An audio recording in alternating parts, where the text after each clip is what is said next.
o que a Bíblia diz sobre ser religioso. Eu sei que o termo religioso, principalmente nos dias em que vivemos, tem um sentido pejorativo, tem um sentido negativo. Mas Tiago aqui, no capítulo 1 e também nos demais, ele vai dizer sobre a verdadeira religião, sobre quem de fato segue esses princípios, e ele vai tratar isso de uma forma extremamente prática. Então, por mais que muitos tentam dizer que ser religioso é algo ruim, Tiago vai mostrar que sim, é algo bom, e vai dar a mim e a você os indícios de um verdadeiro cristão. Só para contextualizar, lembrem, na última semana, eu falei até o versículo 25, e eu falei que o cristão genuíno, de fato, ele tem a vida centrada na palavra, ele nasce através da palavra, ou seja, através da pregação do evangelho, assim acontece o novo nascimento. Ele nasce através da palavra, depois ele acolhe a palavra do Senhor, e depois de nascer pela palavra e acolher a palavra, ele tem por obrigação a prática da palavra de Deus. Não adianta você apenas receber a palavra de forma teórica, apenas com os ouvidos, apenas com o intelecto, e esquecer de praticar. E por conta disso, eu sei que hoje em dia, a modernidade, talvez você já ouviu essa bendita frase, de que, olha, nós não vivemos mais na era da lei, estamos na era da graça. Dizendo isso, muitas pessoas vão dizer que nós não precisamos cumprir os mandamentos, que o que importa, de fato, é o amor. O amor. E eu disse que isso é algo muito abstrato. Como assim? O que importa é o amor. Se nós vivemos na era da graça e não precisamos mais cumprir os mandamentos da lei, isso significa que o não adulterarás nós não precisamos mais praticar? O não matarás? Eu expliquei na última semana que Jesus Cristo ele cumpriu a lei cerimonial. No que tange a cerimônia de trazer o cordeiro, o animal, o sacrifício, isso nós não precisamos mais cumprir, porque o Cordeiro de Deus, de uma vez por todas, cumpriu isso. Tanto é que quando Jesus sai do Jordão, João Batista olha para ele e diz: eis o Cordeiro de Deus, que tira o pecado do mundo. E é por conta disso. Mas a lei moral, ela continua vigorando. Continuamos não podendo adulterar, não podendo matar, não podendo descumprir estes mandamentos aí. Então, este papinho de que, olha, o que importa é o amor, é mentira. Até mesmo porque em João 14, Jesus vai dizer assim: aquele que tem os meus mandamentos e os obedece, este é o que me ama. Qual que é a prova física, palpável, empírica, de que de fato amamos o Senhor? Aquele que recebe e obedece os mandamentos. Então, se você não obedece, significa que você não ama coisa nenhuma. É isso que Tiago vai estar dizendo. E aqui ele é bem prático em relação àquilo que nós devemos fazer para seguir a verdadeira, pura e imaculada religião. Versículo 26 e 27, acompanhe comigo, por favor. Tiago 1, 26. Se alguém se considera religioso e não refreia a sua língua, engana o seu coração e a sua religião é inútil. A religião pura e imaculada diante de nosso Deus e Pai é esta: visitar os órfãos e as viúvas nas suas dificuldades e não se deixar contaminar pelo mundo. Eu quero passar 3 princípios aqui. Põe o primeiro ali, por favor, Samuel. Achou aí ou não? Não, olha para cá, então. O primeiro princípio que nós vemos de como ser um religioso correto, cumprindo a Escritura, é refreie a sua língua, literalmente. É isso que Tiago diz. Se alguém se considera religioso e não refreia a sua língua, engana o seu coração e a sua religião é inútil. Como eu falei, ainda que o termo pejorativo, seja de forma pejorativa, o termo religioso aplicado para nós hoje, Tiago diz que é importante se ter uma religião, no caso o cristianismo que ele está defendendo, e não apenas se ter, cumprir aquilo, os ritos que esta religião determina para mim e para você. Tiago está falando do cristianismo na prática, ou seja, o termo mesmo grego aqui usado para religião significa cerimônias exteriores, cerimônias formais, aquele que é dado às observâncias cerimoniais. Ou seja, ele não está dizendo assim, não precisa mais cumprir os ritos religiosos. Deve-se cumprir. E no contexto, sabe quais são esses ritos religiosos que ele está dizendo que devemos cumprir? Ele vai dizer que é a frequência aos cultos, de não faltar às reuniões, jejum, esmola, oração. Este é o contexto de cumprir a religião. Nós devemos cumprir esses mandamentos. Portanto, esse papinho de que, olha, eu tenho Jesus, mas não tenho religião, é besteira.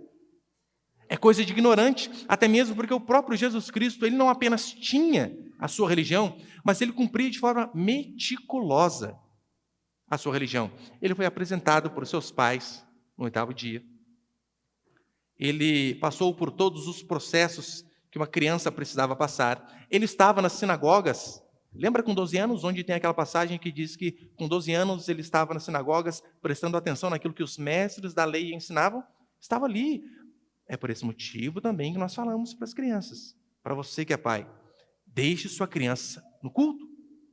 É por isso que não temos essa linha, porque vemos que, de fato, ora, as crianças estavam ali ouvindo, aprendendo. No Antigo Testamento vai dizer que na reunião solene, crianças de peito estavam junto com suas mães. Ora, se Jesus ali com 12 anos estava no templo ouvindo, por que o seu filho com 8, 9, 10 não pode? Ai, pastor, ele não vai entender como nós entendemos. Isso é verdade? Sim, é verdade. Mas um pouco, pode ter certeza, ele absorve. Absorve. E é importante ele entender a questão da cerimônia, da reunião, do homem de Deus pregando ali na frente, da palavra de Deus sendo ministrada desde pequeno. Então Jesus, ele tinha sua religião e ele, de fato, exercia de forma perfeita aquilo que a religião dele dizia. Só que a ênfase de Tiago aqui é a seguinte, olha, se você cumpre todos os rituais que devem ser cumpridos, mas você não refreia a sua língua, a sua religião é inútil. Sua religião é vã. E quem é aquele que não controla a sua língua? Ele está falando aqui vulgarmente do fofoqueiro, do linguarudo, aquele que sente prazer em falar da vida dos outros, em comentar da vida dos outros, em diminuir outras pessoas. O que Tiago está dizendo é, se você cumpre os rituais cerimoniais que devem ser cumpridos, oração, culto, esmola, todas essas coisas, mas você é um linguarudo que vive falando mal dos outros, sua religião é vã, sua religião é inútil se você tem prazer em falar mal dos outros. Quem tem a língua caluniadora não pode ter um coração humilde. Essas coisas são heterogêneas, elas não se misturam. Pessoas que vivem a falar mal dos outros são pessoas que não têm um coração humilde e piedoso. E Tiago, você vai ver, não só Tiago, toda a Escritura é comparada ali à língua. Tiago, principalmente, ele compara a língua a um cavalo fogoso sem freio. Sabe o vulgo taradão? Ele diz, a língua é desse jeito. Quem não controla a língua é como um cavalo fogoso sem freio. É como um navio sem leme. O leme é aquilo que dá direção para o navio. E o que ele está dizendo é, aqueles que não controlam a sua língua, eles podem colocar grandes coisas a perder. Podem fazer com que grandes embarcações, navios, colidam com icebergs, rochas e até outras embarcações. Ele vai dizer que a língua é fonte contaminada, mundo de iniquidade. Olha as ilustrações que a Bíblia dá. E ele vai além. Ele diz que a língua é como uma fagulha que incendeia toda uma floresta. É aquela fofoquinha, sabe, pequenininha. Fulano, você não sabe o que aconteceu. Nem te conto. Ah, não, eu vou contar sim. Fofoquinha gospel. Essas coisas são pequenas fagulhas que incendeiam toda uma floresta.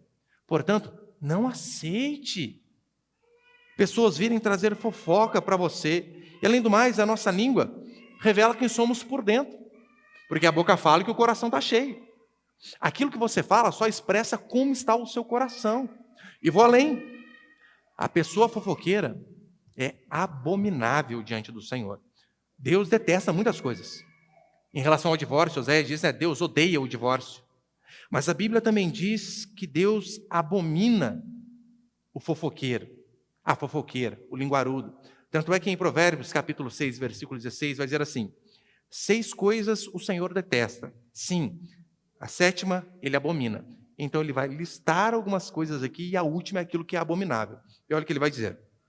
6 coisas o Senhor detesta, sim, a 7ª ele abomina. Olhos arrogantes, língua mentirosa e mãos que derramam sangue inocente, coração que faz planos perversos, pés que se apressam em praticar o mal, testemunha falsa que profere mentiras, e a 7ª, e o que semeia inimizade entre os irmãos. Semear inimizade entre os irmãos, diz a Escritura, é abominável. Abominável. Não aceite. Por isso que quando alguém vem com papinho para mim, pastor, ficou sabendo o que falaram? Eu digo, quem falaram? Falaram é sujeito indeterminado. Se você quer falar alguma coisa para mim, que seja para eu ajudar a resolver. Se for simplesmente comentar por comentar, eu prefiro que fique quieto. E é assim que nós devemos agir. Não aceite esse papinho de... Se a pessoa vem falar alguma coisa para você, pergunte, olha, eu vou poder ajudar? Eu vou poder fazer alguma coisa em relação a isso? Você pode fazer alguma coisa em relação a isso? Porque se nós não podemos, não passa de fofoca. Não passa de fofoca. Isso deve ser, de fato, tirado de nosso contexto, do nosso contexto como cristão. É por isso que aquilo que diz Mateus 18 é fantástico. Lembra, Mateus 18 vai dizer assim, se teu irmão pecar contra ti, cometer algum erro contra você, vai arguí-lo, vai conversar entre ti e ele só. Se te ouvir, ganhaste o teu irmão. Um irmão errou com você. O padrão bíblico de se resolver as coisas é, fale com ele. Não fale para os outros. E o objetivo é ganhar o irmão, não ganhar do irmão. Alguém chateou alguma coisa? Vai e conversa. Pastor, mas eu não tenho tanta liberdade para falar assim com a pessoa. Leve ao pastor. Leve a alguma pessoa que é mais próxima dele para que a pessoa possa resolver, te ajudar a resolver. E não simplesmente falar por falar. Só que, via de regra, o que muitos fazem? Alguém comete um erro e, por vezes, a pessoa cometeu o erro, nem sabe que cometeu o erro. Ela, em vez de falar para a pessoa, ela fala para todo mundo, menos para a pessoa. Comenta no trabalho, comenta na igreja, comenta não sei na onde, comenta na internet, vai para o muro das lamentações modernas, stories. Vai lá, Facebook, fazer textão. Ridículo, ridículo. Se está chateado, conversa. Este é o padrão da Escritura. Portanto, uma língua controlada significa um corpo todo controlado. Tiago, no capítulo 3, ele vai dizer assim, se alguém não tropeça no falar, tal homem é perfeito, sendo também capaz de dominar todo o seu corpo. Aquele que domina a língua, consegue controlar todo o corpo. Portanto, a primeira coisa que eu e você devemos fazer, para sermos bons religiosos, seguir a religião verdadeira, é refrear a língua, deixar de ser fofoqueiro, deixar de ser linguarudo. Segundo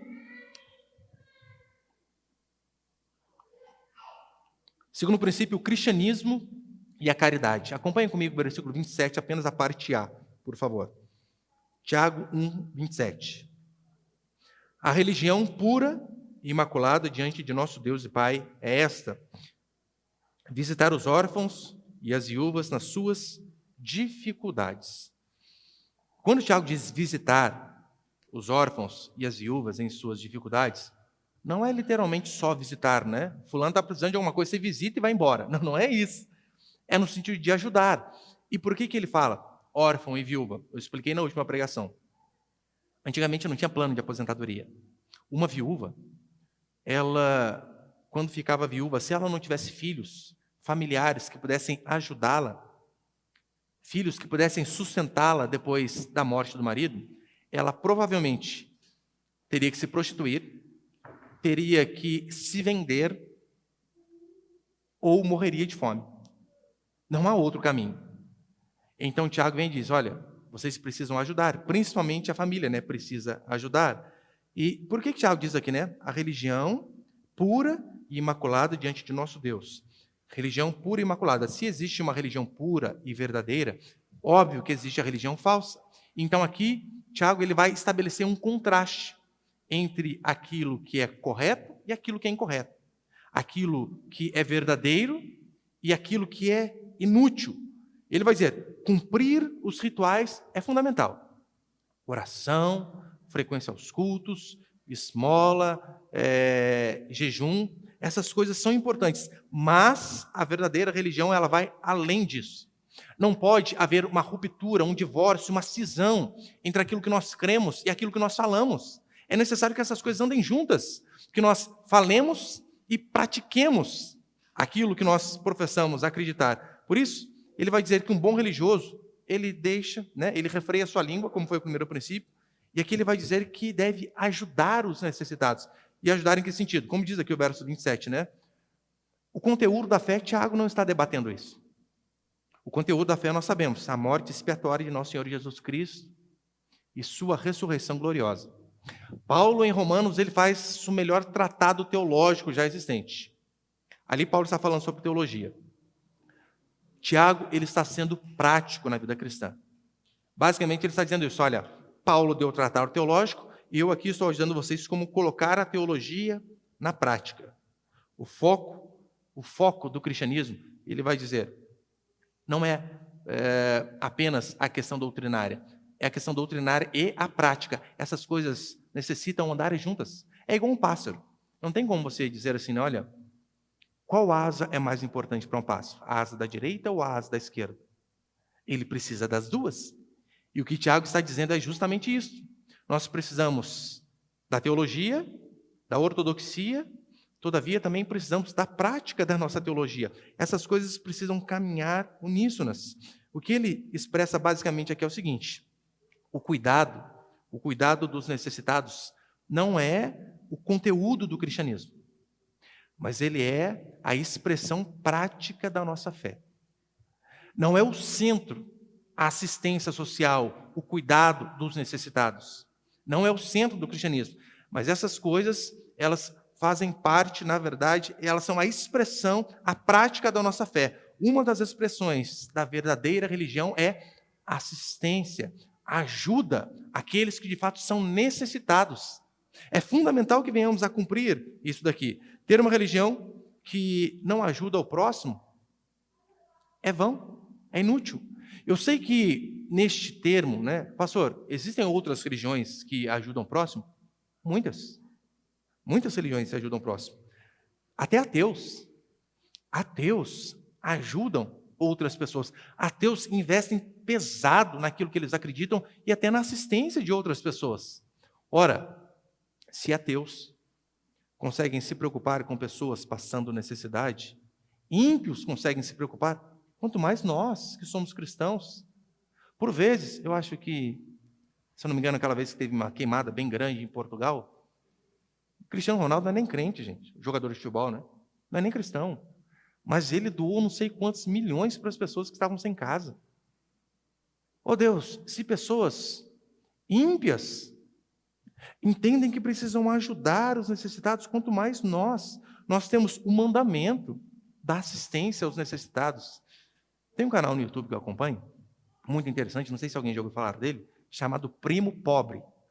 Na verdade, é uma paráfrase ao Primo Rico, né? Tem o Primo Rico, que é o Thiago Nigro, e este rapaz, não lembrei o nome dele, ele fez um canal chamado Primo Pobre, e este canal é endereçado justamente a pobre, óbvio, né? O nome do canal, Primo Pobre, endereçado aos pobres, para ajudar em coisas básicas do dia a dia, porque enquanto o outro fala a respeito de investimentos, ações, bolsas, para a gente, não adianta, né?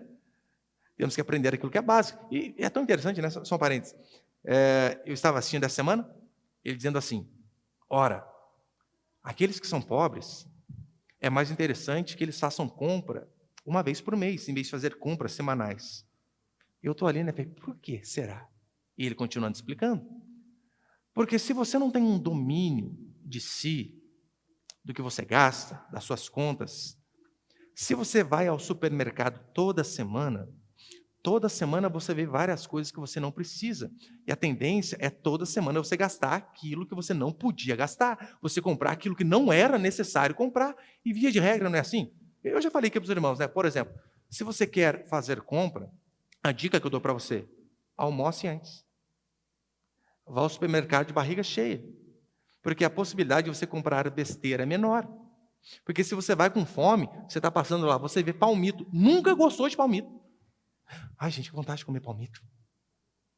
Mas não é fome. É fome. Exercite comer antes. Então, né, esse primo pobre, ele dá algumas dicas voltadas para isso. E eu nem sei se ele é cristão. Não sei. Mas eu achei algo muito interessante. Ele, primo pobre, agora ele está rico por conta do canal, das coisas que ele faz. E ele dizendo assim que eu comecei a avançar na vida, e hoje ele ganha bastante dinheiro, ele disse assim, eu vou separar 30% daquilo que eu ganho para ajudar as outras pessoas. E como eu falei, não sei se ele é cristão, mas olha o princípio. E ele diz, se Deus está me abençoando, por que não abençoarei outras vidas? E ele vai além. Ele ainda diz assim, e eu procuro ajudar pessoas que eu tenho certeza que não vão poder me dar um retorno daquilo que eu fiz. E, gente, isso é bíblico. Não é isso que Jesus nos ordena? Ora, ajude aquele que de fato não pode te retribuir. Porque quando você ajuda alguém esperando receber algo em troca, ou alguém que você sabe que vai te retribuir, isto não é ajuda, isto é parceria. Eu ajudo, você me ajuda. Agora, o cristão de fato, ele deve assistir, ajudar, principalmente aquele que sabe que não vai dar retorno a ele. Porque, ora, palavras não substituem obras. Não é o meu tema hoje, mas vai só uma página para frente aí. Tiago capítulo 2, versículo 14, rapidinho. Tiago 2, 14. Olha o que ele vai dizer. Tiago capítulo 2, versículo 14. Meus irmãos, que vantagem há se alguém disser que tem fé e não tiver obras? Esta fé poderá salvá-lo? Se um irmão ou irmã estiver necessitado de roupas e do alimento de cada dia, e algum de vós lhe disser, ide em paz, aquecei-vos e saciai-vos, e não lhe derdes as coisas necessárias para o corpo, que vantagem é nisso?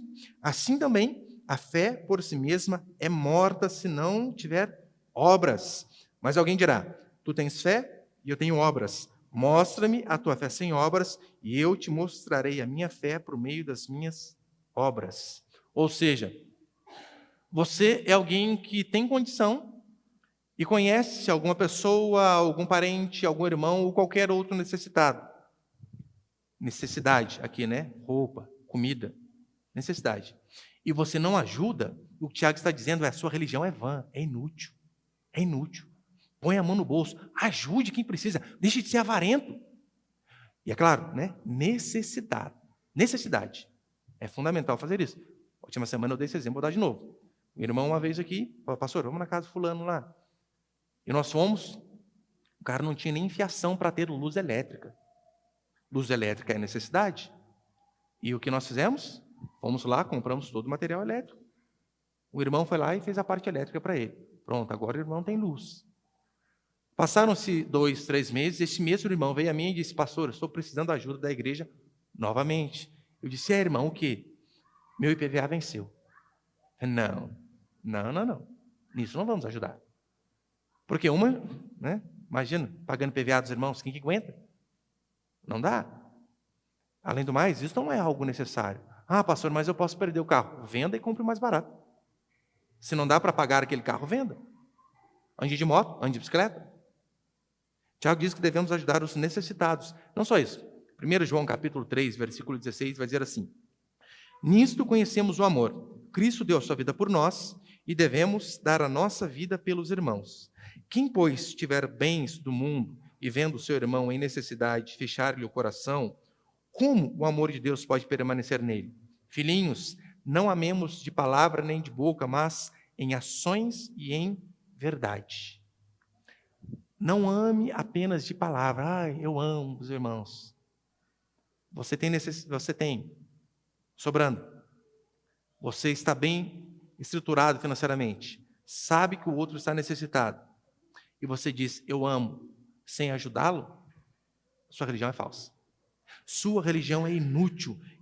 Eu sei que você vai dizer, pastor, mas isso aí não é um estímulo para aquele que tem pouco e vê esperando ajuda? Óbvio que não. Porque eu sei que muitos podem ouvir isso aqui e dizer assim, está vendo?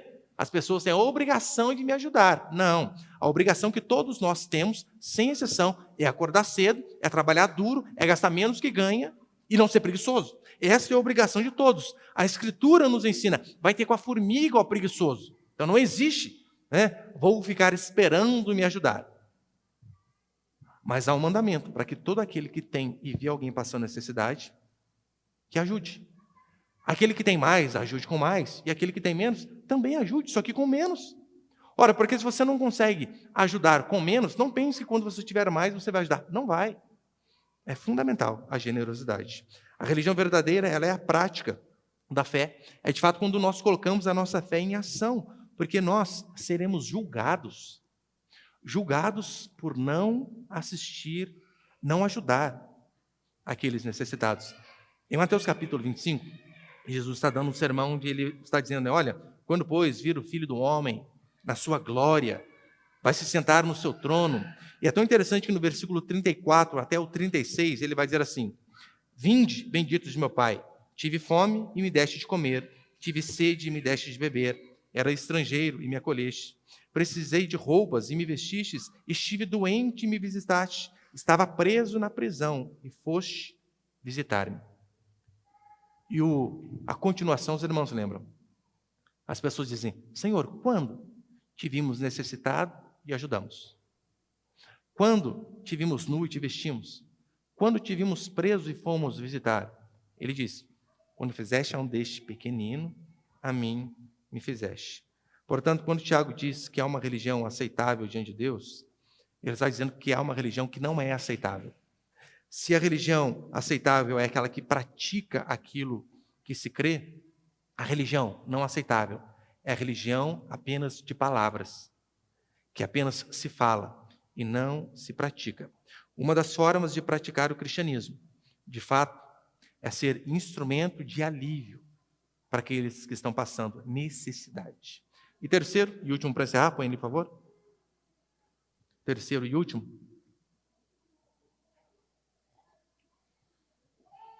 Terceiro princípio, não se deixar contaminar pelo mundo. Acompanha comigo o versículo 27. Não acompanha inteiro aí, eu vou mais enfatizar a última parte. Tiago 1, 27.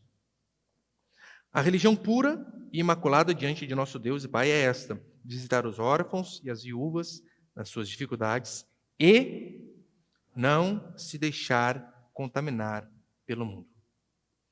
Não se deixar contaminar pelo mundo. Nós vivemos uma época onde a imoralidade predomina em todos os lugares. Mídia, televisão, redes sociais, escola, rua, saia à rua e veja promiscuidade e baixaria. É por isso que no versículo 21 ele vai dizer, livrando-vos de toda a impureza moral. E aqui no versículo 27 ele vai dizer, não se deixar contaminar pelo mundo. Por quê? Ora, porque o mundo é podre, é promíscuo, é nojento. E não pense que na época de Tiago, de Jesus, dos apóstolos, que eles não tinham tantas dificuldades como nós temos. Tinham e talvez até mais. Sabe por quê? Lembra que em Roma, historiadores vão dizer que a relação heterossexual, homem e mulher, via de regra, era para a procriação. O que predominava, de fato, era o homossexualismo. Era homem com homem, mulher com mulher. Só orgia. Na mitologia grega, onde os apóstolos ali, passaram alguns períodos ali na Grécia, na mitologia grega tinha Zeus, o supremo deus do Olimpo, que via um homem chamado Ganimedes, descia, pegava Ganimedes para servi-lo na mesa e na cama. Escravo sexual, Zeus. Não só isso. Na cultura grega haviam as ninfas. Quem eram as ninfas? Prostitutas cultuais. Meninas que eram ensinadas desde pequena a, quando crescerem, servirem a deus Afrodite no templo. Como? Com relação íntima com os membros. Imagina, uma mãe ensinando a filhinha desde 3, 4, 5 anos. Olha, quando você fizer ali seus 12, 15, você vai servir na igreja, que jeito?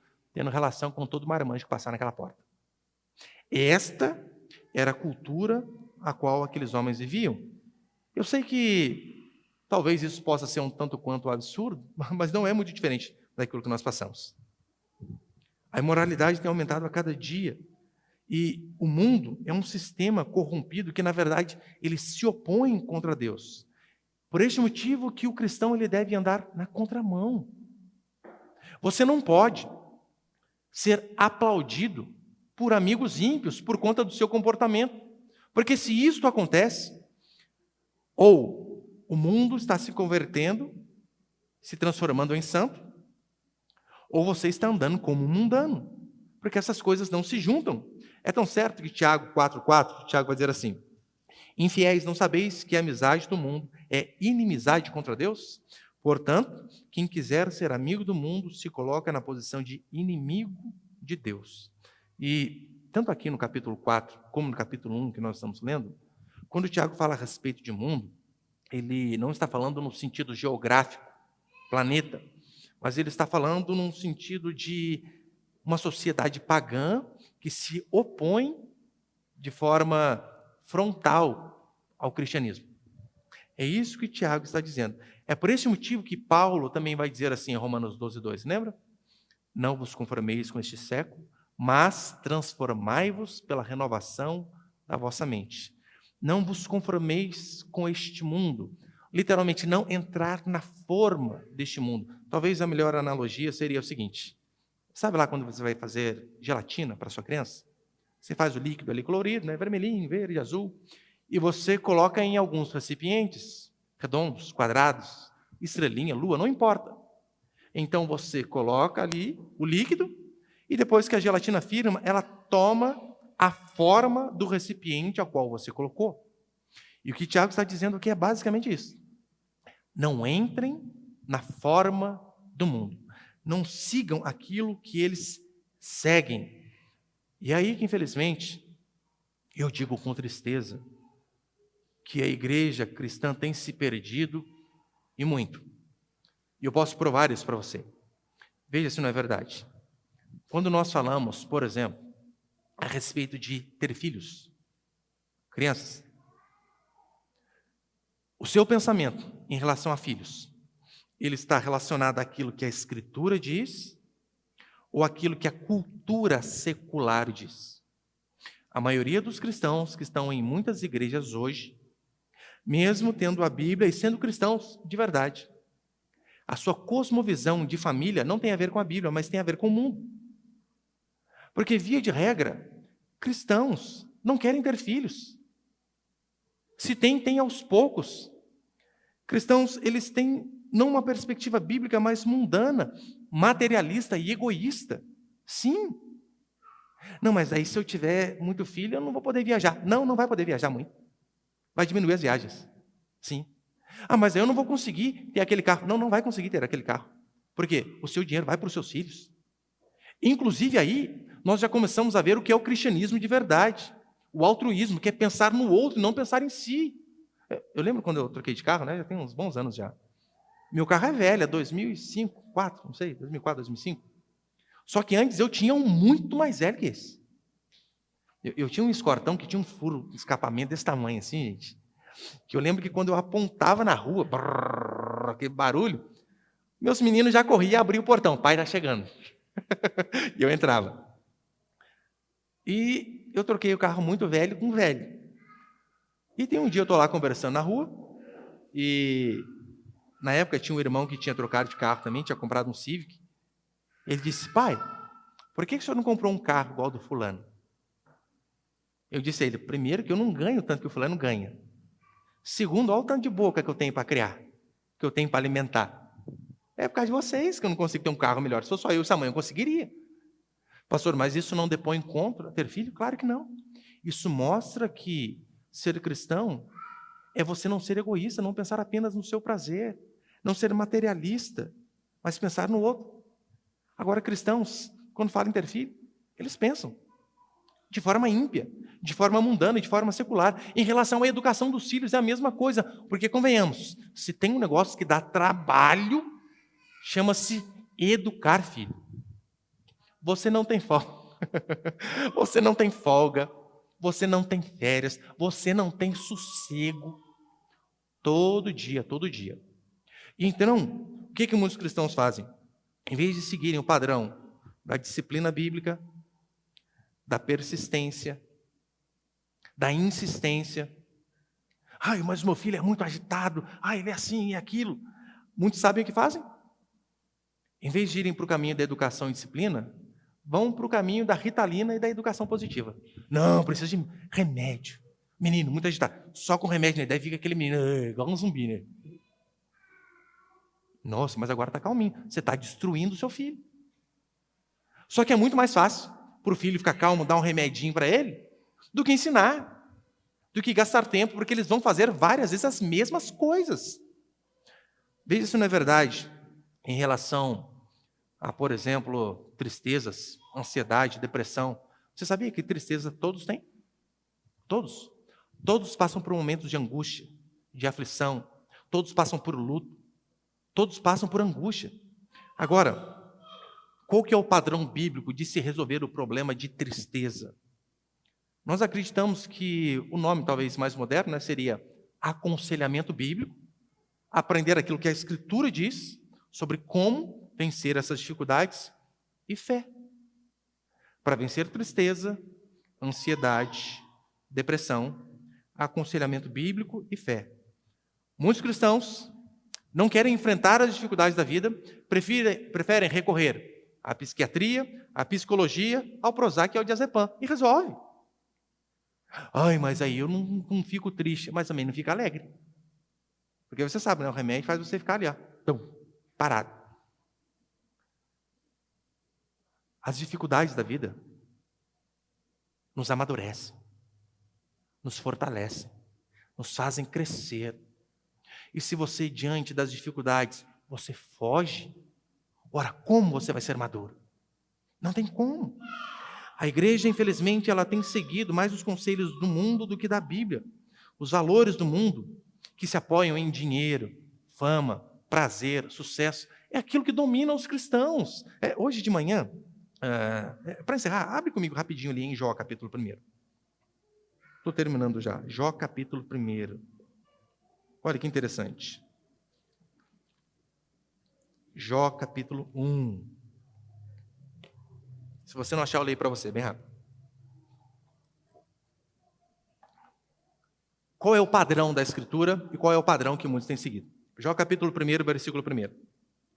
Havia um homem na terra de Uz, e seu nome era Jó. Ele era um homem íntegro, correto, que temia Deus e se desviava do mal. Versículo 2. Jó teve 7 filhos e 3 filhas. Versículo 3. Possuía 7.000 ovelhas, 3.000 camelos, 500 juntas de bois, 500 jumentas, camaro, corvete, por aí vai. Traduzindo para hoje, seria mais ou menos isso. Olha o padrão que a Escritura coloca de Jó. Primeiro, íntegro, correto, temente a Deus, que se desvia do mal.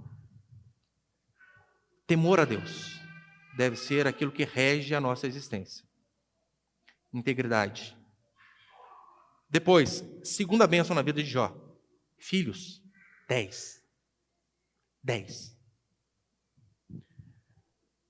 Por ser íntegro, por se afastar do mal, Deus o abençoa com a maior bênção, muitos filhos, e depois de lambuja o enriquece. Mas olha o padrão: fidelidade, integridade, temor, filhos, bênção de Deus, muitos, depois, dinheiro e prosperidade. Os cristãos, o que eles fazem? Buscam a prosperidade, não querem saber de filhos, e se der, são íntegros. Se der, temem a Deus. Invertem. O caminho de Deus é outro para mim e para você. Tiago, ele disse que uma das marcas de um crente verdadeiro é que ele se afasta do sistema mundano. Portanto, necessitamos ser diferentes. Não precisamos ser igual ao mundo, porque não queremos o aplauso deles. Não queremos.